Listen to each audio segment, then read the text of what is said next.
Netanyahou rompt le silence sur le Soukhoi syrien abattu commentant l'attaque menée par l'armée de défense d'Israël plus tôt dans la journée contre un Soukhoi syrien. Le chef du gouvernement de l'État hébreu a déclaré que les militaires avaient dû prendre des mesures parce que le chasseur avait violé l'accord de 1974 sur le désengagement.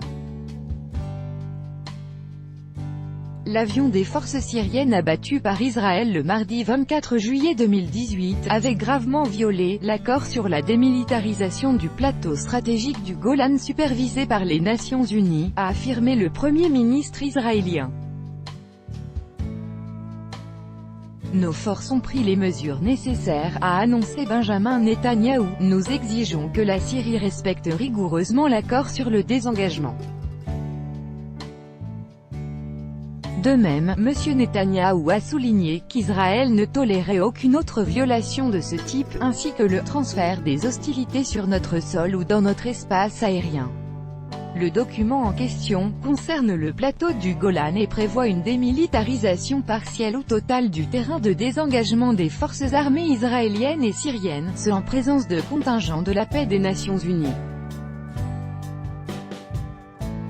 Plus tôt mardi, l'armée israélienne a annoncé avoir abattu, par des missiles patriotes israéliens, un chasseur Soukhoi de l'armée de l'air syrienne qui aurait violé la frontière israélienne.